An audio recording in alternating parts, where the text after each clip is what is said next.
오늘 함께 보신 본문으로 이유 없는 고난이 닥칠 때라는 제목으로 잠시 은혜를 나누도록 하겠습니다. 시편 44편은 내용적으로 이해하기 어려운 것은 하나도 없습니다. 다만 시편 44편이 어려운 이유는 뭐 이해가 안 되거나 문장이 어렵거나 단어가 어려운 것은 하나도 없고 신학적인 문제가 이해하기가 어렵습니다. 우리 그제 계속 살펴보신 것처럼 우리 1절에 시인이 이렇게 고백을 하죠. 하나님, 주께서 우리 조상들의 날, 곧 옛날에 행하신 일을 그들이 우리에게 말해 주셨고 우리가 우리 귀로 들었습니다. 하나님이 얼마나 우리 조상들을 사랑하셨고 그래서 애굽의 모든 압제로부터 우리를 구원해 내셨는가. 그래서 8절을 보시면 우리가 종일 하나님을 자랑하였습니다. 그리고 우리는 하나님의 이름에 영원히 감사하리이다. 하나님의 이름을 자랑, 하나님의 이름에 감사. 이것이 시인이 과거에 우리 조상들을 구원하신 하나님께 우리가 드렸던 반응이다. 그런데 9절을 보시면 시인이 뭐라고 푸념조로 이야기합니까? 그러나 이제는 주께서 우리를 버리셨다. 그래서 우리를 욕을 당하게 하시고 우리의 군대와 함께 나가지 아니하셨다. 이 말은 우리가 전쟁에서 졌다 하는 뜻이죠. 지금 적들에 의해서 우리가 패배를 당하여 수욕을 당하고 욕을 당하고 있다. 시인이 지금 궁금한 게 무엇이냐면 하나님이 우리를 구원하셨고 그리고 하나님께 감사하고 하나님께 영광을 돌리면서 살았는데 어찌하여 하나님이 우리를 버리셨느냐 하는 것이 시인이 지금 해결할 수 없는 신학적인 난제입니다. 내가 평생을 하나님 앞에 예배한 것 같고 내가 평생 하나님 뜻대로 산 것 같은데 어찌하여 이런 수모를 적들에 의해서 당하게 하시는가? 여러분, 이 질문에 대해서 가장 간단한 대답은 무엇입니까? 네가 그렇게 생각할 뿐이다. 네가 하나님을 잘 섬겼다고 생각할 뿐이지 뒤집어 보면 네 속을 까보면 사실은 그렇지 않다. 너는 하나님과 맺은 언약을 잊어버렸다. 여러분, 이것이 소위 말하는 학자들이 말하는 신명기의 사관입니다. 역사관. 신명기에 나오는 역사관은 하나님과 맺은 그 언약에 충실하면 축복이고 충실하지 않으면 저주다. 이거 외에는 없다. 이게 신명기 여러분 27장, 28장에 여러분 축복과 저주가 선포되는 그 구절 아닙니까? 하나님 뜻대로 잘 살면 축복이고 하나님 뜻대로 살지 못하면 저주다. 결과를 보니까 너희가 지금 저주를 받았다. 그럼 뒤집어 보면 너희가 하나님 뜻대로 살지 못했다. 시인은 아무리 생각해도 자기는 그렇게 산 적이 없다는 것입니다. 우리 17절을 볼까요? 이 모든 일이 우리에게 임하였으나 이 모든 일은 적들에 의해서 포로로 잡혀가 그곳에서 종일토록 수치를 당하고 모욕을 당하고 능욕을 당하고 있는 이런 일들을 말하죠. 이 모든 일들을 우리에게 임하여서 한번 되돌아봤다는 겁니다. 뭘요? 우리의 삶을. 근데 시인이 뭐라고 고백하냐면 우리가 주를 잊지 아니했다. 주의 언약을 어기지 아니하였나이다. 시인은 강력하게 항변을 합니다. 하나님, 아무리 생각해도 우리는 당신을 잊어버린 적이 없습니다. 여기서 잊어버렸다고 하는 것은 다른 신을 섬기지 않았다라는 표현입니다. 18절에도 똑같습니다. 우리의 마음은 위축되지 아니하였고 우리 걸음도 주의 길을 떠나지 아니하였나이다. 우리의 마음이 물러서지도, 즉 위축되지도 않았다는 말은 뒤로 물러나지 않았다. 즉 언약에 불성실하지 않았다. 언약에 철저하게 성실하게 하나님의 뜻에, 주의 길에 우리가 적극적으로 그 길을 행했다 하는 것이 시인의 항변입니다. 하나님, 우리가 언제 당신을 잊어버렸으며 언제 당신의 언약을 우리가 어겼나이까. 이렇게 우리가 순수하게 하나님의 말씀대로 살았는데 왜 이런 꼴을 지금 당하게 하십니까? 왜 이렇게 인생으로 말하면 안 풀리게 하십니까? 뒤로 넘어져도 왜 코가 깨지게 하십니까? 라고 하는 불평을 지금 하고 있죠. 그러면서 시인이 계속해서 하나님을 향해서 이렇게 항변하고 슬퍼하고 괴로워하죠. 19절도 보시죠. 주께서 우리를 승냥이의 처소에 밀어넣으셨다. 저는 참 이 번역이 맛깔스럽다. 아주 적절하다. 그냥 밀어넣으신 거다. 승냥이들, 여러분 이 물고 뜯는 이 승냥이들을 그 처소에 자기 자신을 지금 밀어넣고 계시는 그 괴로움을, 그리고 우리를 사망의 그늘로 덮어버리셨다. 앞이 보이지 않는다는 거죠. 깜깜한데 죽음의 그늘, 내일 눈을 뜨면 어떻게 우리의 운명이 바뀌어 있을지 모르는 듯한 그런 죽음의 그늘에 우리를 덮으셨다. 근데 주어가 주께서입니다. 하나님이 원인이라는 거예요. 여러분, 시인의 이러한 항변을 어떻게 생각하십니까?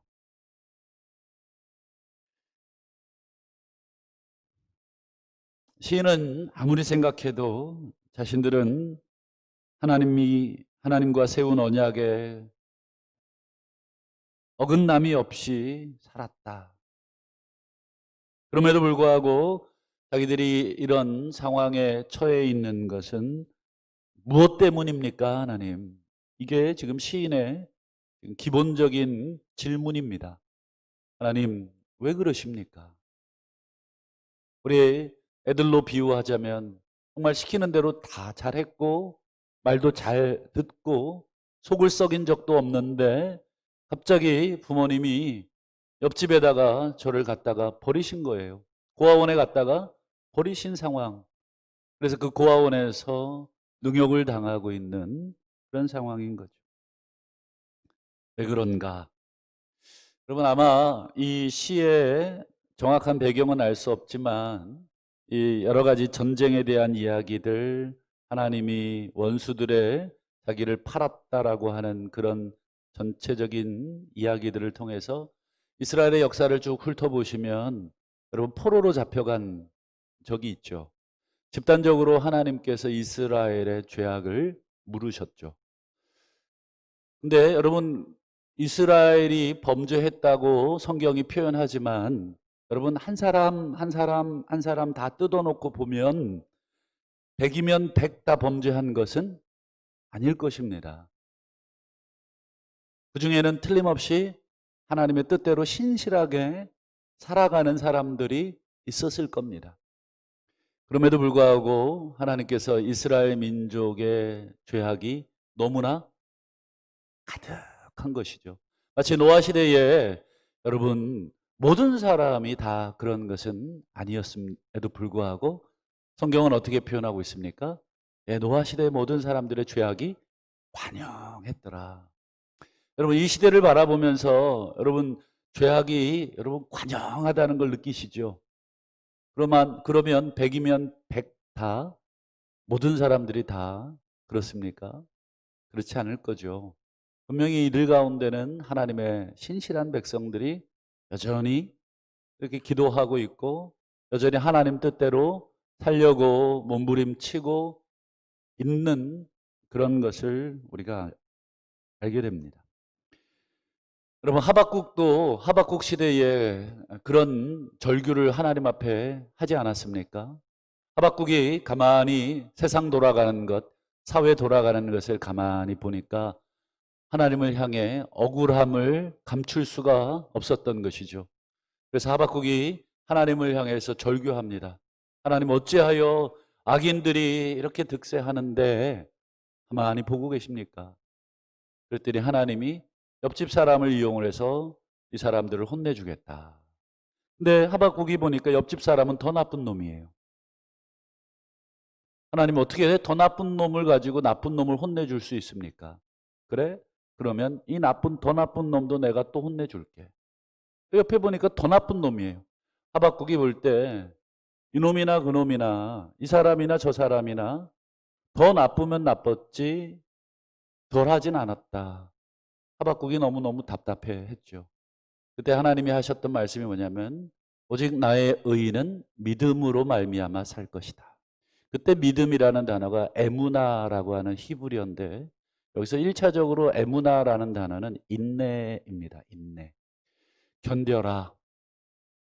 네가 볼 때는 억울하고 네가 볼 때는 이 역사가 해석이 되지 않고 네가 볼 때는 지금 사회가 또 돌아가는 세상 꼴이 이해가 되지 않고 정말 가슴을 칠 만한 억울함이 가득하고 분노가 가득하여 나를 향해 삿대질하고 나를 향해 원망하고 있지만 너가 정말로 나의 백성이고 신실하게 나와 맺은 언약을 잘 지켰다면 이 불의한 상황 속에서 끝까지 인내해라. 그게 믿음으로 말미암아 살리라 라고 하는 하박국에게 주어진 메시지였죠.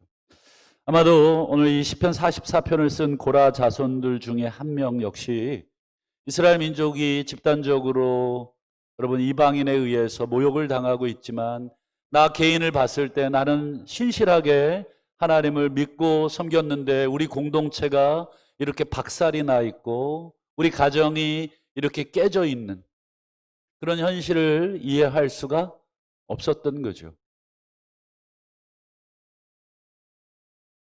그래서 하나님을 향해서 그렇게 탄식하고 원망을 하면서 부르짖고 있는 중에 여러분 시인이 아주 중요한 것을 한 가지 깨닫습니다. 그게 22절인데 우리가 종일 죽임을 당하게 되며 라고만 표현하지 않고 앞에 중요한 한마디를 하죠. 그게 무엇입니까? 주를 위하여. 주를 위하여 죽임을 당하게 된다. 도살할 양같이 여김을 받습니다.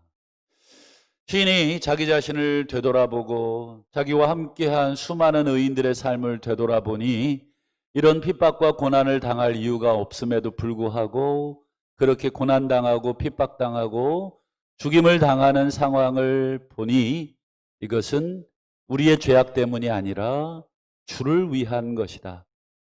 즉 주님과 자기 자신을 동일시하고 있는 것이죠. 자기의 죽음은 곧 하나님을 위한 죽음이다.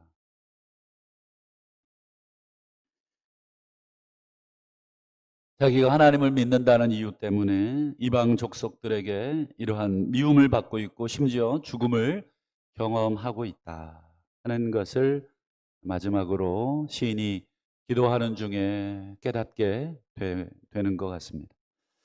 여러분 이 시편 44편은 신약에 여러분 누가 인용한 성경 구절입니까? 사도 바울이 이 시편 44편을 묵상하다가 인용을 하죠. 어디서 인용을 합니까? 로마서 8장에서 인용을 합니다. 사도 바울이 예수 믿는 사람들의 삶을 가만히 들여다보니까 특별히 로마서라고 하는 로마의 황제에 의해서 여러분 부당하게 핍박을 당하고 있는 예수 믿는 성도들, 여러분 로마에 살고 있는 예수 믿는 시민들은 여러분 물건도 살 수가 없었습니다. 그들은 황제에게 절하지 않는다는 이유 하나로 물건을 사고 팔 수 있는 증표, 그게 요한계시록에는 짐승의 표라고 되어 있는 666입니다. 그 짐승의 표를 받아야 물건을 매매할 수 있는데 그것은 오직 황제에게 숭배한 자에게 주어지는 마치 물건을 살 수 있는 그런 표입니다. 여러분 성도들이 예수 외에 누구에게 경배할 수 있겠습니까? 경배할 수 없기에 성도들은 그 표를 받지 못했고 매매할 수 없기에 그들은 숲으로 숨어 들어갔고 땅속으로 숨어 들어갈 수밖에 없었죠. 그래서 여러분 지금도 로마 시대의 그 카타콤을 가보신 분 계실 텐데 여러분 그곳에서 정말 짐승과 같은 삶을 영위하면서도 언제 발각될지 모르는 두려움 속에서도 그들은 지냈죠. 여러분 사도 바울이 그들의 모습을 보면서 시편 44편의 이 고라자손의 시를 인용을 합니다. 로마서 8장 36절에 기록된 바 우리가 종일 주를 위하여 죽임을 당하게 되며 도살할 양과 같이 여김을 받았나이다 함과 같으니라. 여러분 정확하게 시편 44편을 누구에게 적용하고 있습니까? 예, 로마 시대에 그 황제가 다스리던 세상 속에 숨도 쉴 수 없었던 정말 톱으로 켬을 당하여 죽음을 당했던 자들의 그 시대 사람들, 그 시대의 성도들을 보면서 주를 위하여 이렇게 살고 있구나. 그래서 사도 바울은 이 시편 44편을 인용합니다. 그래서 이유 없이 박해와 고난의 삶을 살고 있는 로마의 그 성도들에게 용기를 주고 있습니다. 그러면서 용기를 주면서 어떤 용기를 더해 줍니까? 로마서 8장 16절에 성령이 친히 우리의 영과 더불어 우리가 하나님의 자녀인 것을 증언하고 있다. 여러분 짐승처럼 살고 죽음을 눈앞에 두고 살고 있는 그 로마의 성도들에게 너희가 하나님의 자녀다 하는 말이 위로가 되겠습니까? 당장 죽겠는 사람에게 목사인 제가 가서 집사님 하나님이 당신을 사랑하시네요. 낙이 안 맞으면 다행이죠. 근데 사도 바울은 담대하게 이야기합니다. 성령께서 이렇게 살고 있는 죽음을 직면하고 있는 예수를 믿는 것 때문에 이렇게 처참하게 살고 있는 너희들이 바로 하나님의 자녀다. 여러분 하나님의 자녀, 신의 자녀. 여러분 로마의 화폐를 보면 어떻게 써 있냐면 시저 하나님의 아들 이렇게 써 있습니다. 누가 하나님의 아들이라고요? 시저 로마 황제 가이사 하나님의 아들. 여러분 그 동전을 볼 때마다 시저는 하나님의 아들이구나. 그런데 바울은 담대하게 너희가 하나님의 아들이다. 온 세상을 호령하고 있는 시저가 로마의 황제가 하나님의 아들이 아니라 지금 이렇게 땅속에서 두더지처럼 매매도 안 되고 죽임을 당하는 양과 같이 취급당하고 있는 너희가 하나님의 자녀다라고 하는 것을 내가 아니라 성령이 증언하고 있다. 17절에도 자녀이면 또한 상속자가 될 것이다. 그리스도와 함께한 상속자니 그와 함께 그리스도가 받으신 영광, 그 영광을 받을 텐데 그 영광을 받기 위해서 지금 그리스도가 받으셨던 고난도 너희가 지금 받고 있는 것이다. 사도 바울은 성도들이 지금 당하고 있는 이 현실의 고난을 그리스도와 묶어서 설명해 주고 있는 것입니다. 너희가 아무 죄도 없는데 이런 고난을 예수 믿는 것 때문에 당하고 있다면 그것은 그리스도와 함께 당하는 그리스도의 고난이다. 그러면서 18절에 보면 현재의 고난은 장차 나타날 영광과 좋게 비교할 수 없다. 그런데 앞에 생각이라는 단어를 이 고난의 상황에 정말 생각을 해보라는 것입니다. 하나님의 말씀으로 우리의 삶을 생각해 보고 내 삶을 생각해 봤을 때 여러분 지금 이 고난은 내 잘못으로 인한 고난이 아니라면 정말 내가 하나님의 언약 백성으로 주의 이름을 잊어버리지도 않고 주의 언약을 잊어버리지도 않고 예수 그리스도를 배반하지도 않고 그분의 뜻대로 신실하게 살고 있음에도 불구하고 당하는 고난이라면 생각을 해봐라. 그러면 그 고난의 이유, 그 고난은 그리스도를 위한 고난이요, 그리스도와 함께한 고난이기에 장차 영광 중에 나타날 그 그리스도의 영광이 우리의 영광이 될 것이다. 그러면서 25절, 우리가 보지 못하는 것을 바라면 참음으로 기다려라. 이때 이 참음이 하박국에 나타난 오직 나의 의인은 믿음으로라고 할 때 그 단어, 참음으로, 인내로, 에무나라는 단어입니다. 사도 바울은 정확하게 하박국의 그 말을 인용하고 있는 것입니다. 인내로 기다려라, 인내하라. 오직 나의 의인은 인내로 말미암아 살 것이다.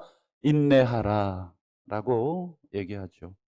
그러면서 마지막 이 인내의 과정에 누가 함께 하시냐? 26절, 성령도 우리의 연약함을 도우신다. 여러분, 몽둥이 앞에는 장사가 없죠. 고난 앞에, 오랜 기간의 고난 앞에 여러분 장사가 없습니다. 견뎌낼 재간이 없습니다. 그러기에 성령께서 우리의 이 연약함, 믿음으로 견디고 버티고 살고 있지만 온갖 박해와 핍박과 모욕과 오해와 목숨까지도 잃어버릴 수 있는 위기 앞에서 우리가 끝까지 우리의 신앙을 견딜 수 있는 사람은 몇이 되겠습니까? 그런 연약함을 성령이 너무나 잘 아신다. 그래서 말할 수 없는 탄식으로 우리를 위해 친히 간구하고 있다. 위로가 되십니까? 여러분, 우리가 정신없이 쓰러져 살 때에도 성령이 우리를 붙들고 계신 줄 믿고, 참으로 하나님 뜻대로 사시다가 또 정말 신앙생활 잘하고 있는데 잘 안 풀리십니까? 직장 문제, 가정 문제, 자녀 문제, 또 여러 가지 사회 문제, 까닭 없이 사람들이 교회 다닌다는 이유로 요즘은 참 우리 교회 다닌다는 얘기 못하는 참 그런 어려운 시절을 또 지나가고 있죠. 어디 가서 교회 다닌다는 얘기 참 하기가 어렵습니다. 그러나 여러분, 우리가 신실한 하나님의 자녀로 살고 있다면 여러분 성령께서 우리를 도우실 것이고 또 인내함으로 또 우리가 기다리고 참고 하시는 그런 복된 인생이 되시기를 주의 이름으로 축원합니다. 기도하겠습니다.